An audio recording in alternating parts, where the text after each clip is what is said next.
Good evening everybody and welcome to another video from Tool Travels. Now I'm currently in Minsk in Belarus and I've been here for the last week, and I thought it's time I make a video for you about what it's like getting into Belarus and also what life is like on the ground here. So the situation that we have is Belarusian airlines are banned from EU airspace. So yeah, there's no flights to the EU directly from Belarus, and also I believe they're banned from Ukrainian airspace. So the main route into Belarus now is via Istanbul and Turkey. So Turkish Airlines has sensed an opportunity there, and they've capitalized on this and they've jacked up their prices. So you're looking at hundreds of euros for a flight, which ordinarily isn't very expensive. Now, another thing to consider is that Belarus has published a list of red and green countries, depending on how serious COVID is in those countries. Now, if you're vaccinated, it doesn't matter whether it's a red or green list country. You don't have to quarantine when you arrive into Belarus.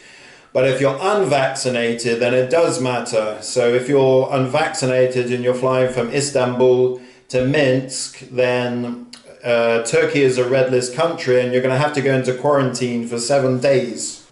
So there's a lot of countries on the red list, unfortunately, but there's some countries that are not on the red list, and one of those is Armenia.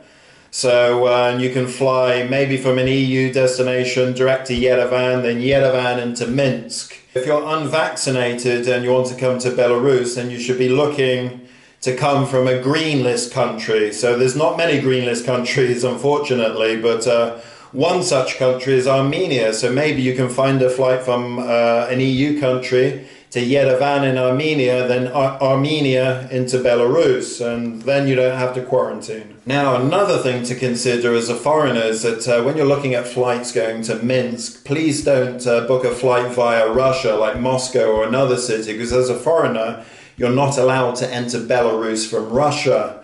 Now, the reason for this is that there's no immigration between Belarus and Russia, so you'll be coming into the country and you won't have a stamp in your passport. And it's vital to get this stamp.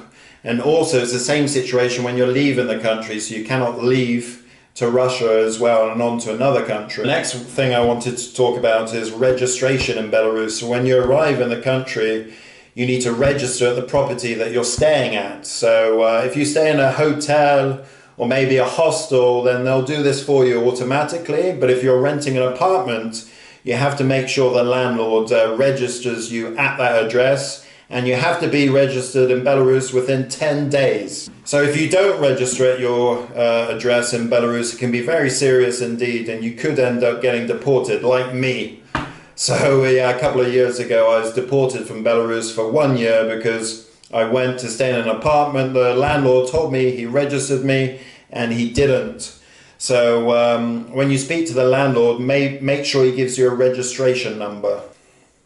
So the citizens of many countries can spend 30 days in Belarus without a visa on arrival.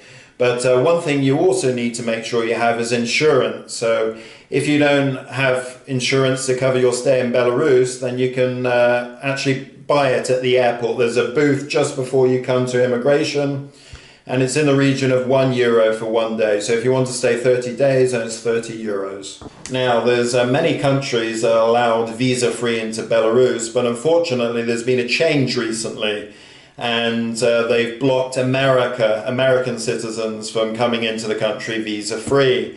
So if you are American, you're going to have to make sure you get a visa first. Now, I know some people that have applied for Belarusian visas in the past, and they've told me that it's not too difficult, but I don't know what the situation is now. Now, I wanted to talk also about coronavirus in Belarus. So at the moment, there's very little in the way of restrictions here. President Lukashenko has said it's not necessary to wear a mask in any setting in Belarus. So if you go into a shopping center, for example, you'll see, I don't know, maybe 30% of people wearing masks and everybody else is maskless. It's on the street, you'll see some people wearing masks, but most people not. All cafes and restaurants here are open, bars, nightclubs, whatever you want. Belarus has never actually locked down since coronavirus started. So I'm not sure about infection rates and death rates here, but people have told me there's no problems with the hospitals, they're not overloaded. Belarus is quite famous for its medical system. They have a lot of very high quality hospitals. Just bear in mind that coronavirus exists here just like pretty much any other country. In fact, a couple of days ago, one of my Belarusian friends that I came to visit here, he told me he'd come down with coronavirus. So if you choose to come to Belarus during this time, life is very normal. You can go to cafes, restaurants, bars, shopping centers, fitness centers. You don't need a mask and you don't need a QR code. I mean, there are some places that will ask you for a mask. I mean, I've been asked 2 times, I think, and I just told them no. And that's been the end of it. So we cannot predict the future. In Belarus at the moment it's very calm, but if we look at what's happening in neighboring Russia, then things are getting more strict there. For example, in St. Petersburg, they've started a QR code system. So if you want to go to a cafe, restaurant, bar, if you want to take a flight or go to a fitness center, then you're going to need a QR code.